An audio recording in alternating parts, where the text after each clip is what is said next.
સાહેબની ઈચ્છા નથી છતાં હું કહી દઉં છું કે સાહેબે એમની જીવનભરની કમાણી અને બચતમાંથી અત્યાર સુધીમાં ₹1 કરોડ જેટલી રકમ સમાજ સેવાના કાર્યો, ખાસ તો શિક્ષણ, આરોગ્ય અને પર્યાવરણ તેમજ મહિલા કલ્યાણ માટે આપી ચૂક્યા છે, જે ખૂબ જ સરાહનીય છે. તો હવે વધુ સમય ના લેતા આપણે સાહેબને જ હવે વિનંતી કરીએ કે આવીને સ્ટેજ સંભાળે. જગદીશ બારોટ સાહેબ, સર પ્લીઝ એકવાર તાળીઓ થઈ જાય.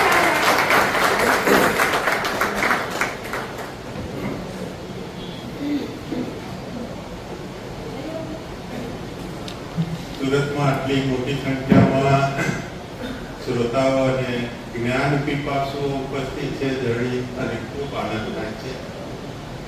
બેન જ્યોત્સનાને અને જનકભાઈને સ્પષ્ટ શબ્દોમાં કહ્યું કે મારો પરિચય 5 લીટીમાં આપજો, પણ એમને લખો કરે છે. મને દુઃખ થયું છે, પણ ચાલો વાંધો નહીં. એટલીસ્ટ તમને એટલું થશે કે તમારી સામે ઉભેલો માણસ કોણ છે એનો તમને પરિચય થાય. એટલે એમ થાય કે થોડું ઘણું જે કંઈ બોલી છે અધિકૃત બોલીશ, ખાલી વાંચેલું કે સાંભળેલું નહીં પણ અનુભવેલું બોલીશ. એટલા માટે કદાચ તમને આ પરિચય ઉપયોગી થશે.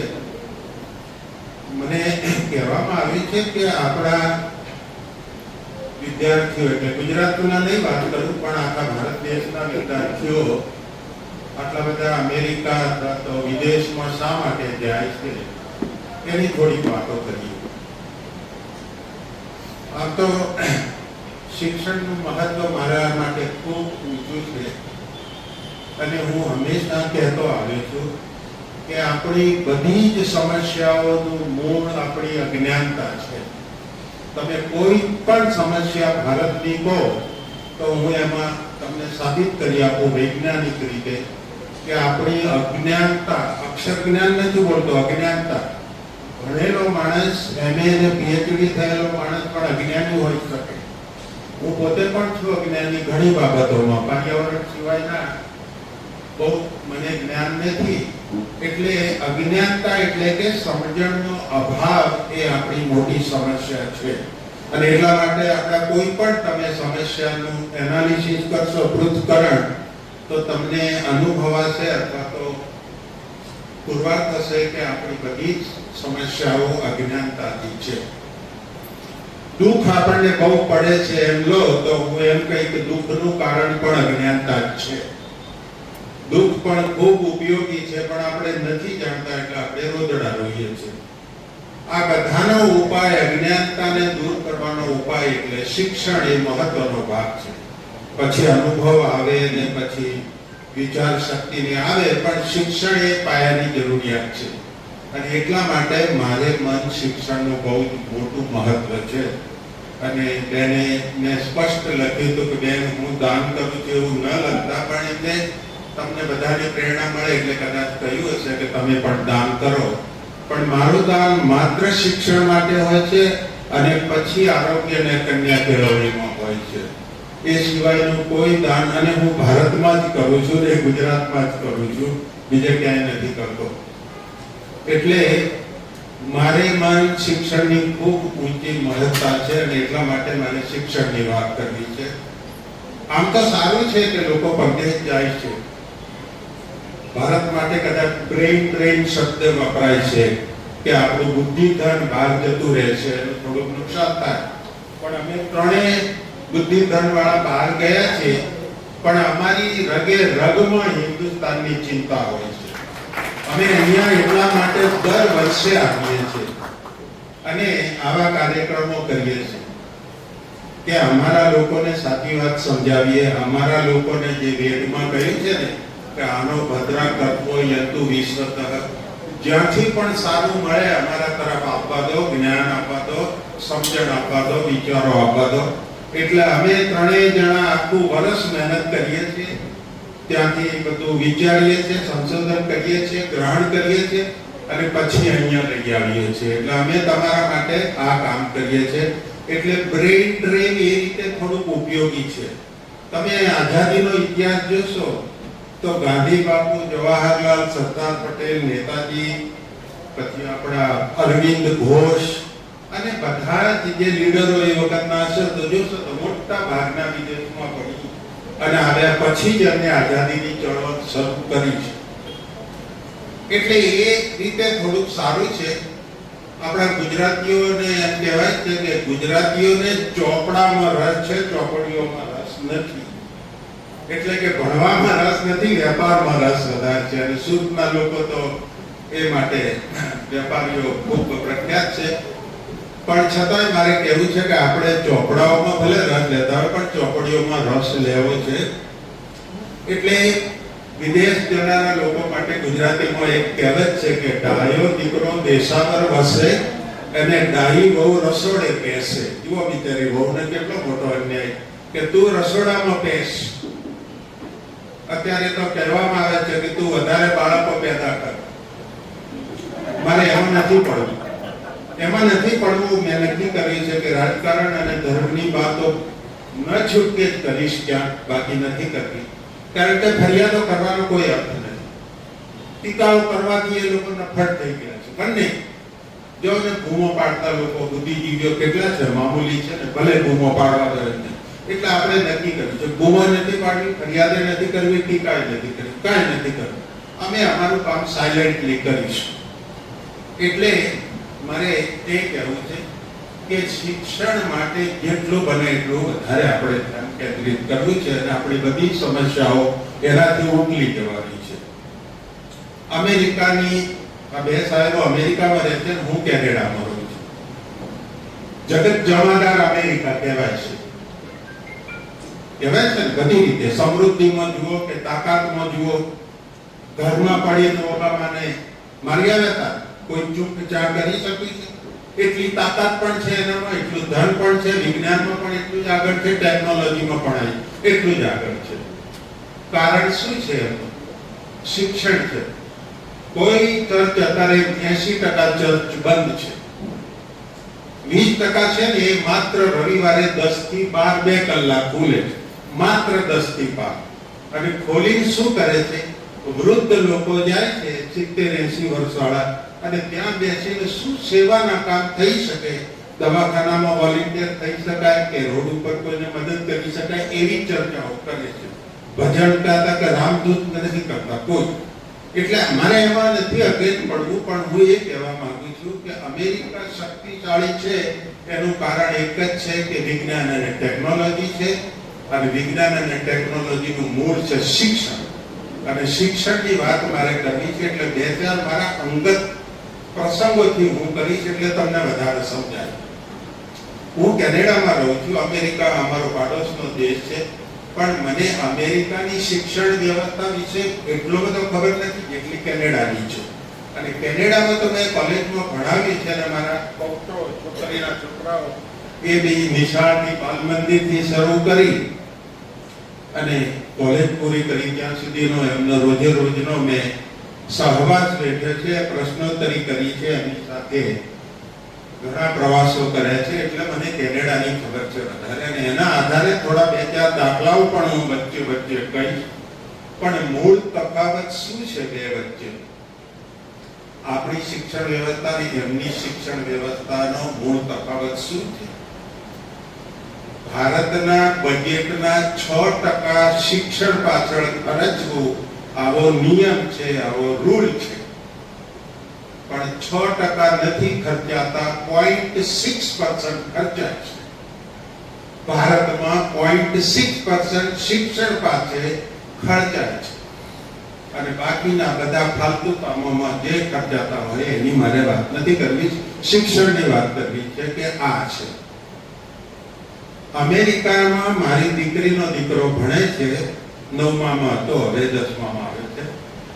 એની સ્કૂલ જોવા એક વખત ગયો તો હું, અને પછી એ લેખ બે ફેસબુક ઉપર મેં લખ્યા છે કે અમેરિકાના વિદ્યાર્થીઓ કરે.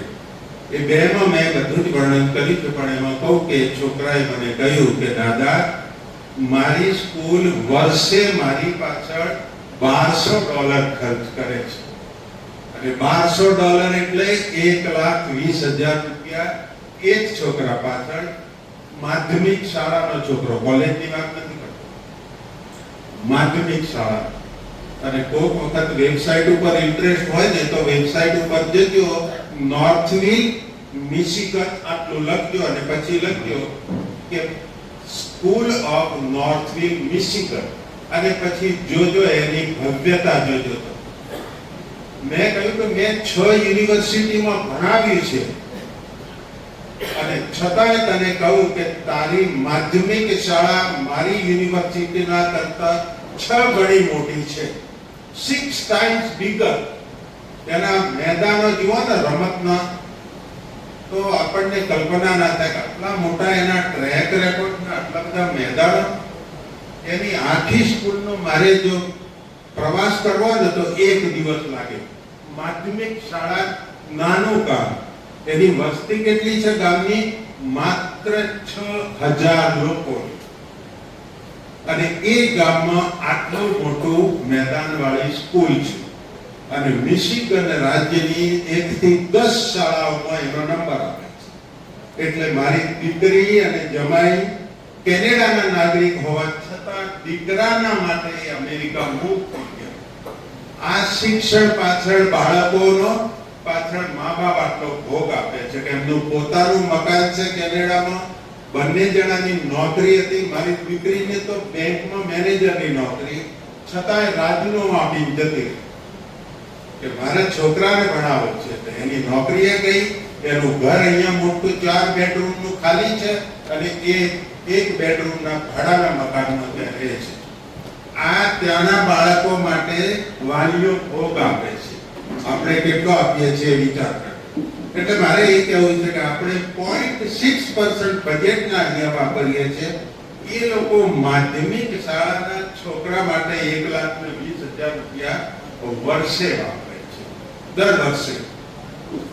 એટલો બધો એ લોકોનો શિક્ષણ પાછળનો જોગ છે અને એટલા માટે દુનિયાની ટોચ ઉપર બેઠા છે. શિસ્તની વાત કરીશ ત્યારે હું તમને કહીશ કે કેટલું શિસ્તનું મહત્વ છે અને કેટલું એ લોકો શિસ્તનું પાલન કરે છે, એની વાત પછી કરીશું. પણ આપણા ભાઈઓ કેમ ત્યાં જાય છે વધારે? તો મારી દ્રષ્ટિએ 4-5 કારણો છે. એમાંનું સૌથી પહેલું કારણ એ છે કે બેસ્ટ એજ્યુકેશન માટે મોટા ભાગના લોકો જાય છે. તેને કહ્યું કે મેં યુરોપમાંથી માસ્ટર ઓફ એન્જિનિયરિંગ કર્યું છે એન્વાયરમેન્ટમાં, યુરોપમાં, અને એ કરતા હું 40 વર્ષની ઉંમરે ગયો અને કેનેડાની કોલેજમાંથી સેફટી એન્જિનિયરિંગની ડિગ્રી લેવા માટે હું 63 વર્ષે ગયો હતો. જ્યારે મારા ક્લાસમાં હું બેઠો હતો ને ત્યારે મારી ઉંમર 63 વર્ષ હતી. અને પછી યોગ જુઓ કેવો છે કે હું અમારે કમ્પલસરી પ્રોજેક્ટ વર્ક કરવાનો હોય છે. અહીંયા ગોખણપટ્ટી કરવાની હોય છે, ત્યાં પ્રોજેક્ટ કરવાનો કે તમારે એક ટોપિક સિલેક્ટ કરવાનો અને દર અઠવાડિયે એનું પ્રેઝન્ટેશન કરવાનું. એક દિવસ હું પ્રેઝન્ટેશન કરતો હતો અને મારી પાછળ મારો પ્રોફેસર બેઠેલો અને મેં શરૂ કર્યું પ્રેઝન્ટેશન એટલે પૂરું થયું એટલે કોમેન્ટ આપવાની આવી. એટલે મારો પ્રોફેસર મને એમ કહે છે, જગદીશ તને ક્યાંથી આટલું બધું જ્ઞાન છે ભાઈ? આ તો મને પણ ખબર નથી, એવી બાબતો ત્યાં કરી. એટલે મેં એને એટલું જ કહ્યું, સાહેબ હું યુનાઇટેડ નેશન્સનો એન્વાયરમેન્ટનો એડવાઇઝર હતો અને આખા એશિયા ખંડનો એડવાઇઝર હતો, એક ગામનો કે દેશનો નહીં. તો મને કે પછી તું આ ડિગ્રી લેવા અહીંયા શું કરવા બેઠો છે 63 વર્ષે? મેં કીધું સાહેબ તમારા કેનેડામાં મેં 10 જગ્યાએ ઇન્ટરવ્યુ આપ્યા અને બધા જ મને એમ કહે છે કે યુ આર ઓવર ક્વોલિફાઈડ અને આટલી બધી શૈક્ષણિક લાયકાત વાળો માણસ અમારા પાસે બહુ ન ટકે એ સ્વાભાવિક છે, એટલે કે અમે તને નથી લઈ શકતા, એટલે દિલગીર છું. એટલે મેં નક્કી કર્યું કે આપણે એની ડિગ્રી લઈને નવેસરથી શરૂઆત કરવી છે. તો મને કહે જગદીશ હું એક પ્રશ્ન તને પૂછું. મેં કહ્યું હા, તું આ છોકરાઓને ભણાવી શકીશ? મેં કહ્યું હા, કેમ નહીં? તો કે ચલ મારી સાથે. ક્લાસમાંથી ઊભો કરીને લઈ ગયો, મને મેનેજમેન્ટમાં લઈ ગયો પ્રિન્સિપાલ પાસે, ત્યાંના ડાયરેક્ટર કે here is a boy who knows much better than me. આ એના શબ્દો હતા, મારા પ્રોફેસર હતા. Here is a boy who knows much better than me. I would request you that you take him as professor. આ એના શબ્દો, મારા પ્રોફેસર. આટલો ઉદાર ભારતમાં કોઈ પ્રોફેસર હોઈ શકે? આ જ્ઞાનની કદર કરનારા માણસો ત્યાં પડ્યા છે. એટલે પછી મને એમ કહ્યું કે તમે ભણાવી શકશો? મેં કહ્યું હા ભાઈ, કાલથી શરૂ કરો. મને કે બીજા દિવસથી શરૂ કરીને 11 વર્ષ ભણાવ્યું. પેલી ડિગ્રી લેવાની બાજુ હોય રહી ગઈ, પછી મેં ઓનલાઈન ડિગ્રી પૂરી કરી ત્યાં. એટલે આ કદર છે, આ વિશાળતા છે પ્રોફેસરોની. આ જોબની અથવા તો ઇન્ટેલિજન્સની કદર છે, એ વચ્ચે વચ્ચે તમને કહી દીધું. પણ એ લોકો શિક્ષણ માટે શું મહત્વ આપે છે અને ઘણા લોકો કેમ જાય છે એની વાતો કરતો હતો. કે એવા કેટલાય માણસો છે કે જે જ્ઞાન લેવા માટે અમેરિકાની તો કેટલીય પ્રોફેસરો, અમેરિકાની યુનિવર્સિટીના પ્રોફેસરો મોટા ભાગના નોબેલ પારિતોષિક વિજેતા હોય છે. એટલે એવા નોબેલ પારિતોષિક વિજેતાઓના હાથ નીચે ભણવા પણ ઘણા જાય. હું પોતે ગયો યુરોપમાં ભણવા, ત્યારે મારા 6 પ્રોફેસરો દુનિયાના શ્રેષ્ઠ પ્રોફેસરો હતો, એન્વાયરમેન્ટના, દુનિયાના શ્રેષ્ઠ. અને તમને આનંદ થશે કે એમાંનો એક ભારતનો પણ હતો. એ 6 પ્રોફેસરો ત્યાં ભણાવતા હતા અને મને એક બેસ્ટ હતા વર્લ્ડના મારા વિષયના. એમાંનો એક ભારતનો હતો, નાગપુરના પ્રોફેસર આરસી વાલા કરી. એ પારસી હતા પણ ભારતના હતા. તો એવા લોકોની નીચે ભણવા માટે હું નોકરી છોડી ગયો. તો ઘણા લોકો આવું જ્ઞાન લેવા ઉચ્ચ વૈજ્ઞાનિકો પાસે જાય, એવું પણ બને. ઘણા લોકો બેટર લાઈફ માટે જતા હોય કે ભાઈ ચલો આ દેશના કરતા લાઈફ વધારે સારી છે, ત્યાં સાયન્સ અને ટેકનોલોજીનો ઉપયોગ છે અને આપણું ફ્યુચર બ્રાઇટ છે એટલે જાય. ઘણા લોકો, મેં મારી દીકરીની વાત કરીને, એમ પોતાના બાળકોના ઉજ્જવળ ભવિષ્ય માટે પણ જતા હોય છે. ઘણા લોકો નોકરી નથી મળતી અથવા તો શિક્ષણ અહીંયા એટલું મોંઘું છે એટલે પણ જતા હોય. ઘણા લોકો ભણ્યા પછી પણ શું અહીંયા ફાયદો છે, એના કરતા ત્યાં વધારે ફાયદો છે એવું વિચારી પણ જતા હોય. આપણે ભણ્યા વગરના જે નોકરી માટે કે કમાવા માટે પેલા 25 કે 50 લાખ ખર્ચી જાય છે, એની આજે વાત નથી કરતા. એ એક જુદો વિષય છે. એટલે એની વાત હું આજે નહીં કરું, કારણ કે મારે સમયની મર્યાદા છે, 20 મિનિટમાં પૂરું કરવાનું છે. અને અમેરિકામાં છોકરાઓને બાળપણથી ટાઈમ મેનેજમેન્ટ શીખવાડવામાં આવે. શિક્ષણનો એક ઇમ્પોર્ટન્ટ ભાગ હોય છે ટાઈમ મેનેજમેન્ટ, કે આપેલું કામ પૂરા સમયમાં પૂરું કરવું અને સારી રીતે કરવું. વેટ શબ્દ એ લોકો નથી સમજતા, તમારી ઓનેસ્ટલી કહું. અને ગીતાનો કર્મયોગનો ફેલાવો આખી દુનિયામાં કર્યાનું ગૌરવ આપણે લઈએ છીએ કે અમારી ગીતાએ કર્મયોગ આપ્યો દુનિયાને. પણ વધારેમાં વધારે કામચોરી આ દેશમાં થાય છે. વધારેમાં વધારે કોઈ પણ ક્ષેત્રમાં વેઠ વાળવી, કામમાં ચોરી કરવી, કાપચી મારવી. હું અહીંયા નોકરી કરતો હતો ત્યારે મારો એક કર્મચારી સીએલ રિપોર્ટ મૂકીને ગયો કે હું બોસ હતો ને આસિસ્ટન્ટ હતો. મેં પૂછ્યું ક્યાં ગયા ચંદુભાઈ? તો એના પાડોશીએ કહ્યું સાહેબ સીએલ રિપોર્ટ આપેલો છે. મેં કીધું મને કેમ નથી આપ્યો, તને આપ્યો? તો કે ચંદુભાઈ કહી ગયા છે કે સાહેબ પૂછે તો આપજે, નહીં તો ફાડી નાખજે. અને એ પાછો અંબાજીની ચાલતી યાત્રામાં. મેં કીધું તને અંબાજી પૂછશે નહીં કે તું આ કાપચી મારીને કેવી રીતે આવ્યો? પણ ચાલો આ છે કામચોરિયા. આપણે એનો ગૌરવ લઈએ છીએ પાછા કે ભારતને કેવો બનાવ્યો એવું ગૌરવ લઈએ. એની કે લેવા તો એમને કે આ હાલતનું કારણ આ છે એ સમજી જજો કે ગમે તેટલું તમે પ્રયત્ન કરો પણ આ કામચોરીના લીધે આપણી દશા ખરાબ છે. એનીવે, પણ ત્યાં ઘણા લોકો એટલા માટે જાય છે. બીજું, ત્યાં બહુ જ સારી સિસ્ટમ છે, સિસ્ટમેટિક છે. છોકરાનો સર્વાંગી વિકાસ થાય છે ત્યાં. બાળકનો સર્વાંગી વિકાસ થાય છે. અને આપણે ત્યાં શું છે, ગોખણપટ્ટી છે. ગોખણપટ્ટી, પરીક્ષા પાસ કરી દો એટલે પતિ. મારા 2 ગ્રાન્ડસન છે, 2 પૌત્રો છે. એક મોટો છે ને એ આખા ઓન્ટેરિયો રાજ્યમાં 1 થી 10 માં આવેલો છે. 12 સાયન્સ 1 થી 10 માં આવેલો છે. અને એને શાળાઓના પ્રિન્સિપલોનું એસોસિએશન છે ને એનો એવોર્ડ મળ્યો હતો.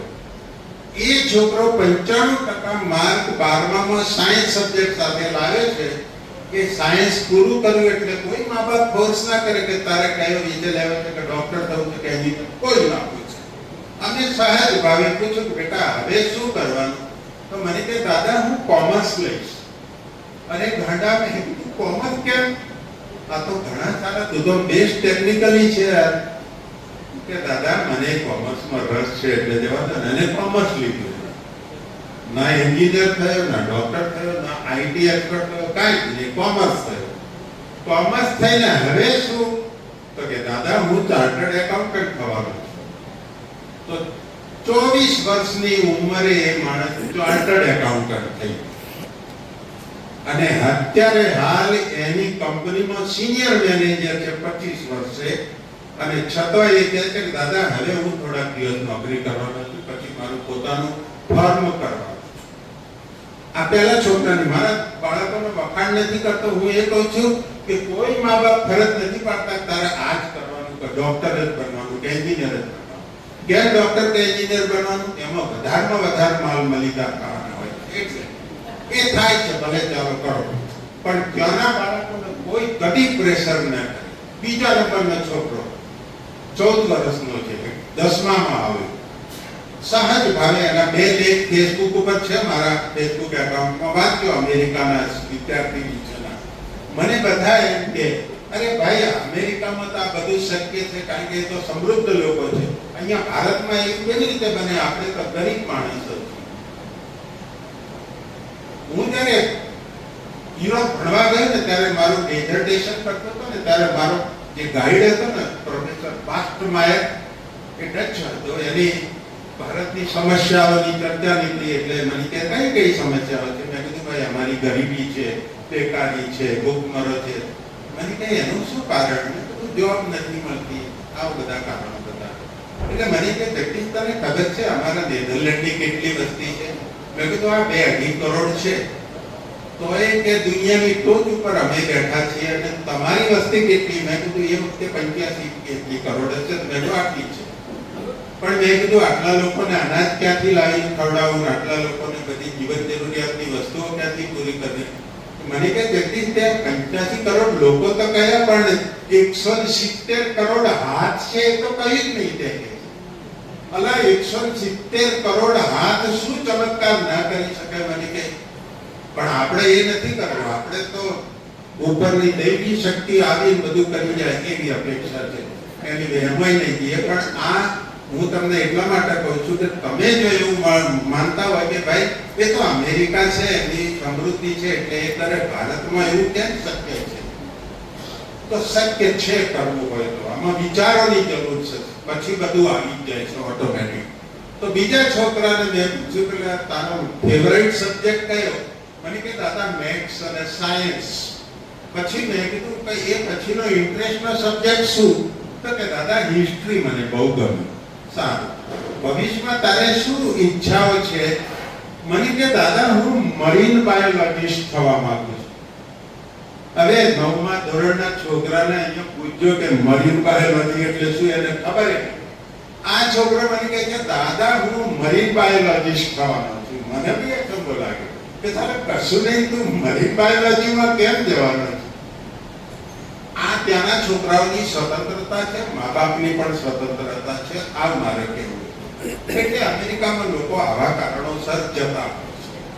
ત્યાંની જે સિસ્ટમ છે, એક દાખલો તો મેં તમને આપ્યો કે માધ્યમિક શાળામાં 12 ધોરણ સુધી કોઈ ખર્ચો નહીં, કોઈ ફી નહીં, કોઈ ચોપડી નહીં લાવવાની, કોઈ પેન્સિલ નહીં લાવવાની, કોઈ નેપકિન નહીં લાવવાનું, કશું જ નહીં.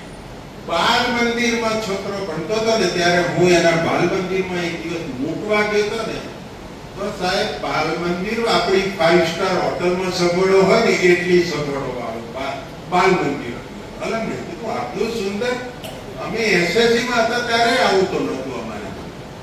તો એટલી એ લોકો બાળકોની કાળજી, એટલી જ એમની હાઇજીનની કાળજી લેવા માટે એક બાળકના ટેબલ ઉપર બધી જ વસ્તુઓ એની પડી હોય અને સેપરેટ એક કબાટ આપવામાં આવે નાના બાળકને. એની બધી પર્સનલ વસ્તુઓ કબાટમાં, ક્યાંય તાળા મારતા નથી કરી, કોઈ કદી અડે ક્યાંય. એનીવે એ એક બીજી વાત છે નૈતિકતાની. પણ આટલી કાળજી બાળપણથી માંડીને એ લોકો 12મા ધોરણ સુધી લે. પછી કોલેજનું અમેરિકાનું થોડી સિસ્ટમ જુદી છે કેનેડા કરતા. અમેરિકા વધારે ખર્ચાળ છે, પણ સાથે સાથે હું જોઉં છું કે રાવજી આપને કદાચ ખબર હશે કે લગભગ 60% અમેરિકાના છોકરાઓને સ્કોલરશિપ, ફ્રીશિપ અને લોન મળે છે કે જેથી ભણી શકે. સ્કોલરશિપ, ફ્રીશિપ અને લોન મળે છે. મેં 63 વર્ષે સેફ્ટી એન્જિનિયરિંગ કર્યું ને ત્યારે મને કોલેજે પૂછ્યું કે તમારે ફ્રીશિપ જોઈએ છે. એ વખતે હું ત્યાં કમાતો નતો એટલે મારી આવક નથી એટલે મેં ફોર્મ ભર્યું. હા, લઈ લે. તો મેં $2200 ભરેલા અને $2200 ભરેલા. એટલે વર્ષ પૂરું થયું એટલે એને મને $2600 નો ચેક પાછો આપ્યો. એટલે મેં કીધું ભાઈ મેં 2200 જ આપ્યા હતા, 2600 નથી આપ્યા. તો મને કે 200 તમારા બસ પાસના છે અને 200 બુક એલાઉન્સ છે, એટલે 400 ઉમેરીને 2600 કે અમે તમને આપીએ છીએ. એટલે મારે આ કહેવાનું છે કે હું પરદેશમાં હતો એ વખતે તો ત્યાંનો નાગરિક પણ નહોતો, છતાં પણ મને કે તમારે ફ્રીશિપ જોઈતી હોય તો અમે આપીશું. એટલે ફી ઊંચી ધોરણ છે પ્રાઇવેટમાં ખાસ, પણ એવરેજ કેનેડામાં છોકરો $2000 થી $3000 વર્ષ પૂરું કરી દે. અમેરિકાની જુદી વાત છે, એમાં વધારે મોંઘું છે, પણ સામે એ લોકોને રાહત પણ આપે છે. એટલે એ લોકો છોકરાઓનું એટલું ધ્યાન રાખે. સારી બાબત એ છે કે ફ્રીશિપ આપવા ઉપરાંત કોલેજમાં છોકરો જાય 16 વર્ષ પછી એને ભણતરની સાથે નોકરી પણ મળે. પાર્ટ ટાઈમ નોકરી 20 થી 40 કલાકની નોકરી આપે એ લોકો, પણ એમાં એનો ખર્ચો નીકળી જાય. બાળક પોતે સેલ્ફ ડિપેન્ડન્ટ થઈ જાય, ભણી શકે એની રીતે એની વ્યવસ્થા કરે છે. અને એ પણ કોલેજ પ્લેસમેન્ટ કરી આપે. તમને ભણવાની સાથે સાથે નોકરીની વ્યવસ્થા પણ કોલેજ કરી આપે. એટલે એ લોકો એ પણ ધ્યાન આપતા હોય છે. એટલે પહેલી બાબત તો એ છે કે ઉત્તમ કક્ષાનું શ્રેષ્ઠ વર્ગનું બેસ્ટ શિક્ષણ મળતું હોય તો અમેરિકામાં, કેનેડામાં તમે દુનિયાની 10 શ્રેષ્ઠ યુનિવર્સિટીઓનું લિસ્ટ જોજો વેબસાઇટ ઉપર.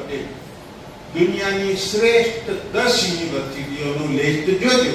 અત્યાર સુધી અમારી કેનેડાની એક યુનિવર્સિટી હતી, ટોરેન્ટો યુનિવર્સિટી, એ 10મા હતી, 9મા નંબરે. આજે પાછળ જતી રહી છે. 11મા નંબરે અમારી મેકગિલ યુનિવર્સિટી હતી કેનેડાની, એ પણ હવે પાછળ ગઈ છે. કારણ કે અમેરિકાની યુનિવર્સિટીઓ 6 છે અને ઇંગ્લેન્ડની 4 છે. 10માંથી 2 જ દેશોની આટલી બધી યુનિવર્સિટીઓ છે. તમને એમ થાય કે ભારતની કેટલી છે, તો તમારી જાણ માટે કહું કે 1 થી 10માં તો નહીં, 1 થી 100માં નહીં, 1 થી 300માં એક પણ યુનિવર્સિટી નથી ભારતની. વિશ્વગુરુ હોવાનું ગૌરવ લો છો ને, એક પણ યુનિવર્સિટી 1 થી 300માં નથી.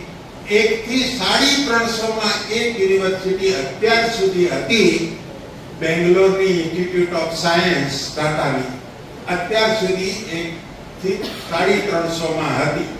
એ પણ હવે એનું લેવલ નીચે જતું રહ્યું, એટલે એ પણ ત્યાંથી નીકળી ગયું છે. એટલે આ આપણી પરિસ્થિતિ છે હિન્દુસ્તાનની. તમે વિશ્વગુરુ થઈને કરો વાંધો નહીં, પણ દુનિયામાં તમને કોઈ ઓળખતું નથી. કહેતા હોય કે ડંકા બજ રહા હૈ, કેવો ડંકો વાગે છે એ બધાને ખબર છે. એની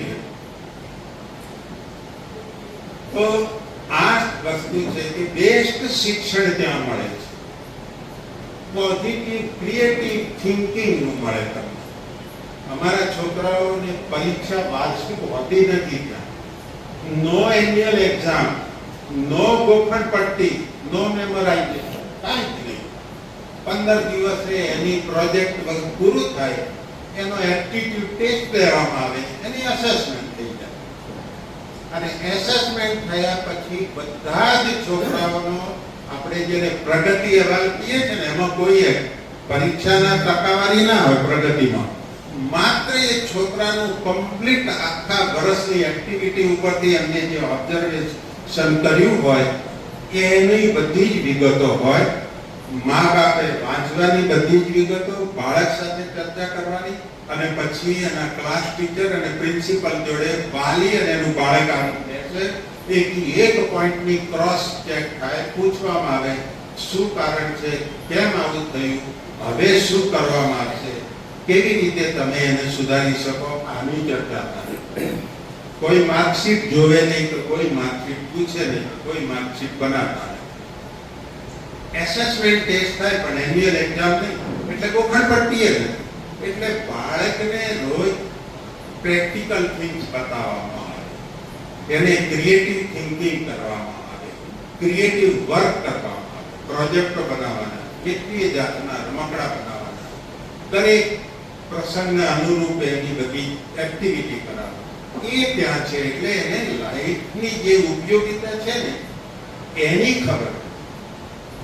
અને અન્ય મેં એક ફેસબુક ઉપર લખ્યું કે તમારા ત્યાં એક બેન આવે, ભારતીય જ હતા, એક સંપ્રદાયના પ્રચાર અર્થે આવ્યા અમારા ત્યાં, અને આવીને સીધું જ એમને તેમના નાના બાળકને 4 વર્ષના સંસ્કૃતના શ્લોકો બોલાવવાના શરૂ કર્યા. અને આને 4 વર્ષનો અમારો પૌત્ર બોલ હતો, એને પૂછ્યું, બોલ યસ, રાવણની પત્નીનું નામ શું હતું? રાવણની પત્નીનું નામ શું હતું? આ 4 વર્ષના છોકરાને કેનેડા પૂછે છે. એટલે મેં કીધું બેન એ રવા દો, કેનેડાની કોઈ પરીક્ષામાં રાવણની પત્નીનું નામ નહીં પૂછાય. એટલે આપણે એ નથી એને તૈયાર કરવું. હવે તમને એક વિનંતી કરું છું કે એસએસસી લેવલ સુધીનું રાજકારણ અને ધર્મ સિવાયનું કોઈ પણ એને પૂછો, તમારા મનમાં આવે, આ છોકરાને પૂછો અને પછી જુઓ એનું નોલેજ કેટલું છે. તેને 4 પ્રશ્નો પૂછ્યા અને ચારેના એમને બ્લેક કરી દે એવા જવાબ આપી દીધા. ચારેના ફ્લેટ કરી દેવા. ત્યારે મેં કહ્યું, બેન આ કામમાં આવશે, કેનેડામાં કોઈ નહીં પૂછે કે તમારા રાવણની પત્નીનું નામ. શા માટે? મેં કીધું આવું તપાસ કરાવશે. એનીવે, એટલે હું આ કહેવા માંગુ છું કે ત્યાં એ લોકોનું જનરલ નોલેજ આટલું ઊંચું હોય છે, એ મારે એમ્ફેસાઇઝ કરવું છે. ફરીથી વાત કરું છું કે મારા છોકરાઓનું ગૌરવ ગાથા કહેવા નથી આવ્યો, હું તમને ઓનેસ્ટલી કહું છું. અને મારા છોકરાઓ જાણે ને, મેં 2 આર્ટિકલ લખ્યા ને ત્યારે પણ એને એમ કહ્યું કે દાદા આ શું કરો છો તમે, આવું બધું કરો, વાય યુ આર પ્રેઝિંગ મી. મેં કહ્યું ના બેટા, હું તને નથી પ્રેઝ કરતો, મારા ભારતના બાળકોને કહેવું છે કે તમે પણ આ કરી શકો એટલે તારો ઉપયોગ કરું છું, મને માફ કરજે બેટા.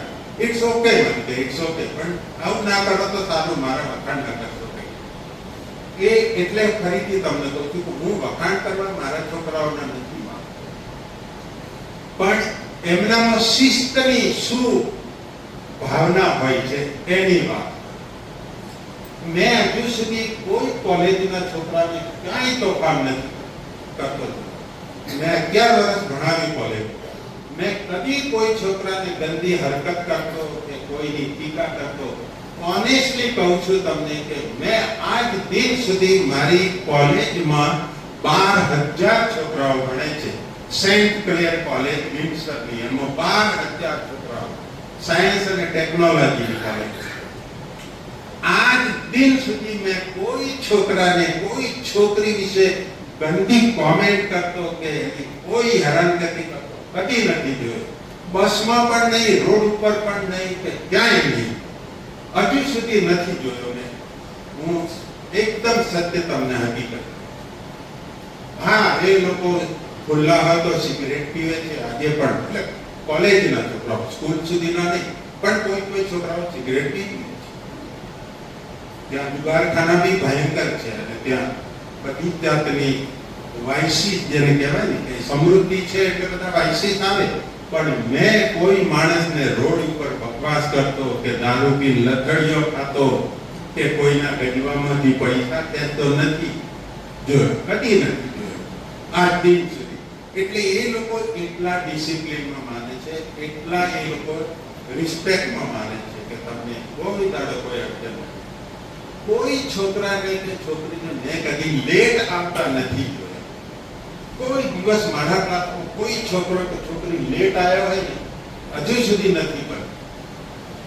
એક પર્સનલ દાખલો કહું છું. મારી નાલેશીનો દાખલો કહું કે એક છોકરીએ એક વખત મને એક્ઝામમાં પૂછી દીધી, ક્રિસ્ટીના, સર આ ક્વેશ્ચન તમે આ ચેપ્ટર ચલાવી ત્યારે હું બીમાર હતી તો આવી નથી, મને આ પ્રશ્નમાં ખબર નથી પડતી.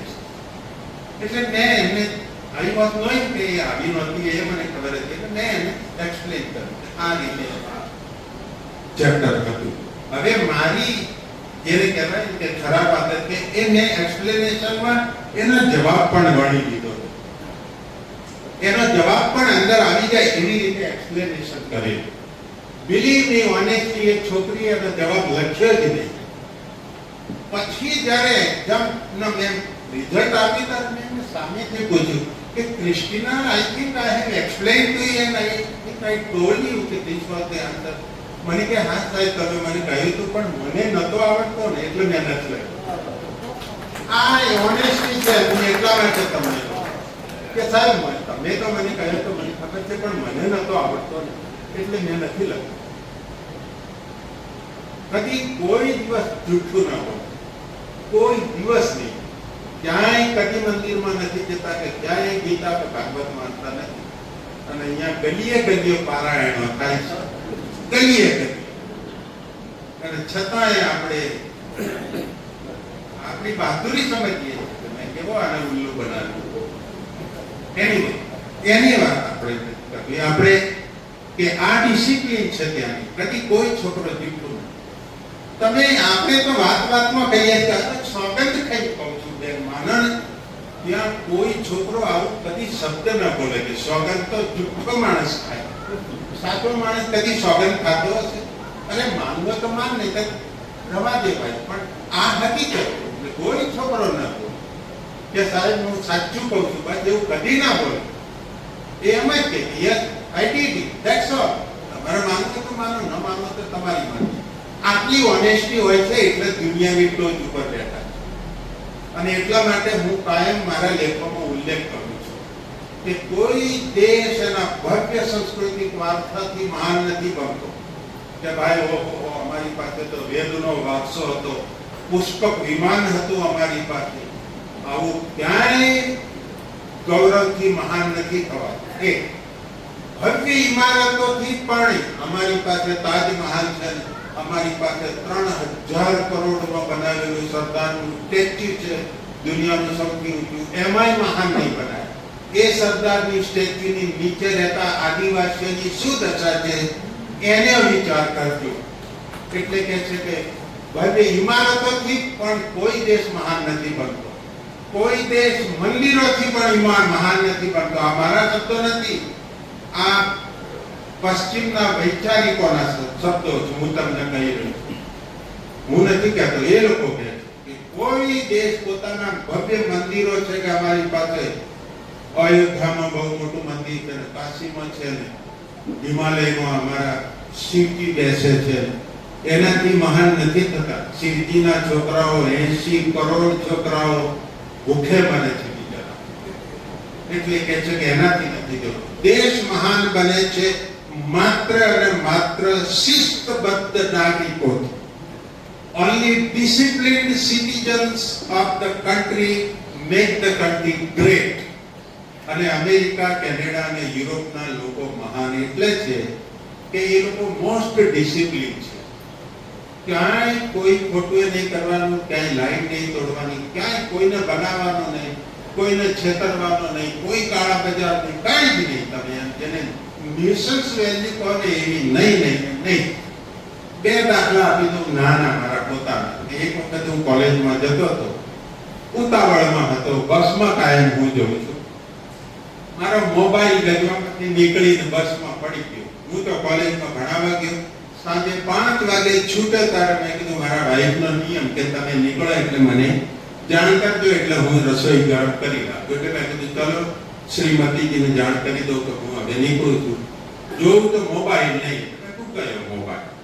બસ આવી, બસમાં બેસવા ગયો એટલે જોયું હો તો સવારવાળો ડ્રાઈવર છે. એટલે એ તો બસ નથી. એટલે હું જ્યાં બેઠો હતો ને એ સીટ ઉપર ગયો. બિલીવ મી, ત્યાં મારો મોબાઈલ પડ્યો, ત્યાં જ મોબાઈલ પડ્યો. કોઈ ગાડી નથી. કેટલા લોકો ઉતર્યા છે, કેટલા ચડ્યા છે. એક બીજો દાખલો કહું. શુક્રવારે એક ગેસ્ટ આવવાના હતા. હું રેલવે સ્ટેશને ગયો. વરસાદ આવતો હતો એટલે છત્રી લીધી. ગાડી આવવાની તે દરમિયાનમાં બાકડા ઉપર બેઠેલો, છત્રી ત્યાં પડેલી ને ગેસ્ટ આયા, હરખમાં લઈ ચાલ્યો. છત્રી ત્યાં બાકડા ઉપર પડેલી. શુક્રવાર પતી ગયું. શનિ રવિની રજા ગઈ. સોમવારે પાછું જવાનું આવ્યું ત્યારે યાદ આવ્યું કે હારો વરસાદ આવે છે, છત્રી યાદ આવ્યું. તો સ્ટેશન ઉપર તે દિવસ ગયો હતો, રસ્તામાં સ્ટેશન આવતું હતું, જોયું તો એ જ જગ્યાએ છત્રી પડે. આ મારા બે અનુભવો મેં તમને. આટલી ઓનેસ્ટી છે ત્યાં, એટલે એ લોકો મહાન છે. દૂધ ચડાવવાથી નથી મહાન, આ નદી કે શ્રાવણ મહિનામાં દાઢી વધારવાથી પણ નથી મહાન. સમજુ કોઈ ઈશારા બાકી છે. થોડા પ્રશ્નો તને કરવાની છે, પણ બે ત્રણ બીજી બાબતો આપણે ત્યાં બે જોઈ છે કે હમણાં રાહુલજી સાહેબ અમને કહેતા હતા કે બાબુભાઈ સુથાર કરીને મહાવિદ્વાન પ્રોફેસર છે, પેન્સિલ્વેનિયાના, અમેરિકાના. અહીંયા આવ્યા છે હમણાં. બાબુ સુથાર ફેસબુક ઉપર જોજો. એટલો વિદ્વાન સાહિત્યનો મેં મારા જીવનમાં નથી જોયો. એટલા મહાન વિદ્વાન છે. પણ એનું વ્યાખ્યાન અહીંયા રાખ્યું હતું યુનિવર્સિટીમાં. એટલે યુનિવર્સિટીએ નહોતું રાખ્યું, પણ યુનિવર્સિટીનો હોલ ભાડે રાખ્યો હતો એના વ્યાખ્યાન માટે. અને ખબર પડી કે બાપુ સુથારનું વ્યાખ્યાન છે, એટલે યુનિવર્સિટીના લોકોએ ના પાડી દીધી કે અહીંયા વ્યાખ્યાન નહીં કરવાનું. જગતના બેસ્ટ ક્વોલિટીનો પ્રોફેસર આપણું સદભાગ્ય હોય કે આપણા ત્યાં વ્યાખ્યાન આપવા આવે એટલે કે નહીં. ફરીથી કહું છું, મારે ટીકાઓ નથી કરવી, પણ આ કહું છું કે કોલેજના પ્રોફેસરો અને શિક્ષકો પણ સાહેબ ગૌરવ લેતા હોય છે અમુક વિચારસરણીના કારણે. અમે તો આ વિચારસરણીના છે. એટલે કોને કહેવું? મેં પેલો મારો દાખલો કર્યો કે મારો પ્રોફેસર ઉઠીને મને કહે છે ચલ તું ભણાવવાનું કાલથી ચાલુ કર. એ સ્ટેજ છે ત્યાંનો. અહીંયા કહે છે કે આટલા વિદ્વાન પ્રોફેસરનું વ્યાખ્યાન માટે હોલ પણ નહીં આપી. અમારો પ્રોફેસર હેમંત શાહ છે, એની પણ આ જ દશા બિચારા. જ્યાં વ્યાખ્યાન રાખે ખબર પડે એટલે કે નહીં, તને નહીં આપી. અને કોલેજના પ્રોફેસર અને શિક્ષકોને આવી વિચારસરણી રાખવા, કુલપતિઓ આવું રાખે કઈ નહીં. એટલે આ છે ત્યાં એવું કદી ન બને. ત્યાં તો સામેથી બોલાવે ને સન્માન કરે. એટલા માટે ત્યાંની રિસર્ચનું તમે જુઓ શું સ્ટેજ, કેટલી ઊંચી કક્ષાની રિસર્ચ. અને અહીંયા તો લાઇબ્રેરી નથી. મારા નાના ગામમાં હું રહું છું કેનેડાની. હું હવે પૂરું કરું છું, સોરી થોડો વધારે ટાઈમ. બહુ નાના ગામમાં રહું છું હું, કેનેડાની બોર્ડર ઉપર. કારણ કે કોલેજમાં હું ભણાવતો હતો.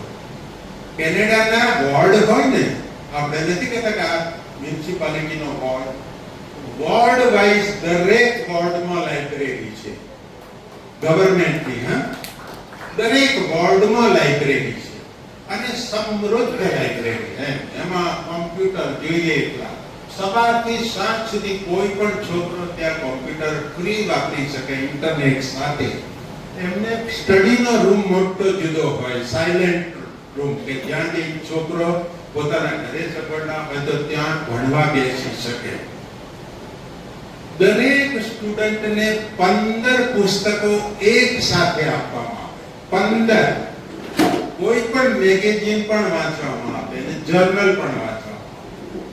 કોઈ પણ તમે એમ કહો કે મારે આ છાપું વાંચવું છે તો એની પ્રિન્ટ આઉટ કાઢી છાપું પણ તમને આપે. બધું જ મફત. અને લાઇબ્રેરિયન આપણે એના ઉપર ઉપકાર કરતા હોય ને એ રીતે આપણી સેવા કરે. તમારે શું જોઈએ? તમને કઈ તકલીફ તો નથી ને? કોઈ હું તમને વધારે મદદ કરી શકું એમ તમને આવીને પૂછે. એટલી એ લોકો લાઇબ્રેરીની કેર લે છે. અહીંયા તમે જોજો, અહીંયા તમારે સોસાયટી બનાવી હોય તો એ 5-6 વસ્તુઓ લઈને કે સ્ટેશનથી નજીક છે, બસ સ્ટેન્ડ બાજુમાં છે, જૈન દેરાસર છે, મંદિર આટલું નજીક છે, આ શાક બજાર અહીંયા છે, ક્યાંય કદી ઉલ્લેખ કર્યો કે લાઇબ્રેરી નજીક છે? ક્યાંય નહીં કર્યો. કારણ કે ચોપડાનું મહત્વ નથી, ચોપડાનું છે ને. એનીવે, એટલે એમાંથી આપણા આજની વાર્તાલાપથી કદાચ તમને અસર થાય ને એમાં તમે શું કરી શકો છો એ જોજો.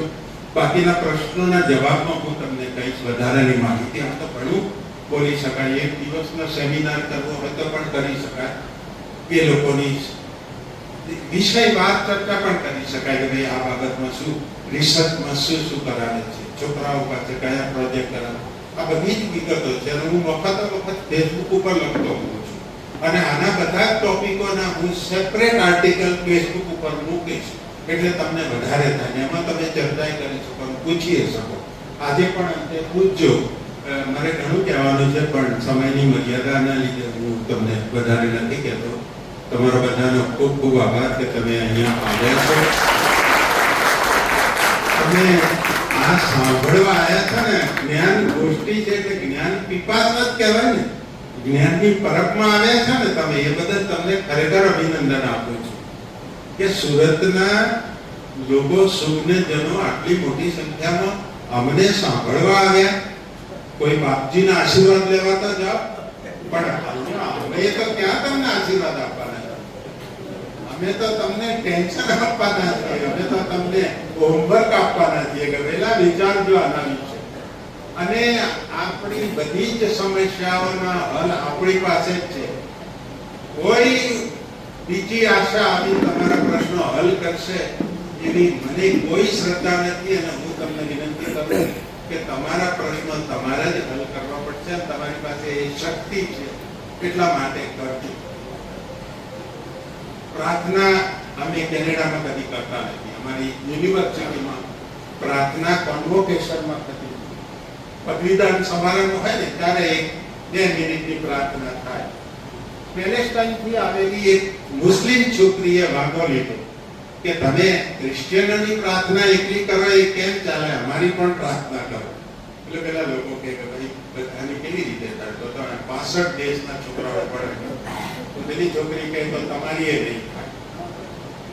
અને સુપ્રીમ કોર્ટે ચુકાદો આપી દીધો કે કોઈ રાજકીય ફંક્શનમાં, કોઈ યુનિવર્સિટીમાં, કોઈ મ્યુનિસિપાલિટીમાં કોઈ પણ પ્રસંગે પ્રાર્થના કરવાની નહીં.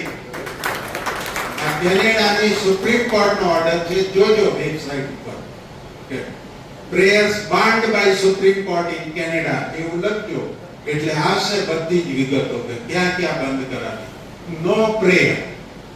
એટલે હું તમારા માટે પ્રાર્થના નહીં કરું, હું તમને વિચારવાનું કહીશ કે વિચારજો. સોલ્યુશન તમારી પાસે છે અને કરી શકશો તમે, શક્તિ પણ છે તમારી પાસે. એટલે ઉમાશંકર જોશી કહી ગયા છે આપણને કે 3 વાના મુજને મળ્યા, હૈયું મસ્તક હાથ, જ્યાં ચોથું નથી મારવું, બહુ દીધું તેના. અરે આટલું બધું આપ્યું છે, હવે નથી કાંઈ જોઈતું. હવે બાકી જે જરૂર છે એમના અમારે કાંઈ જરૂર નથી. અમે અમારી રીતે બધું ખોઈ લઈશું. તો એ આશા સાથે વિરમું છું. Thank you very much.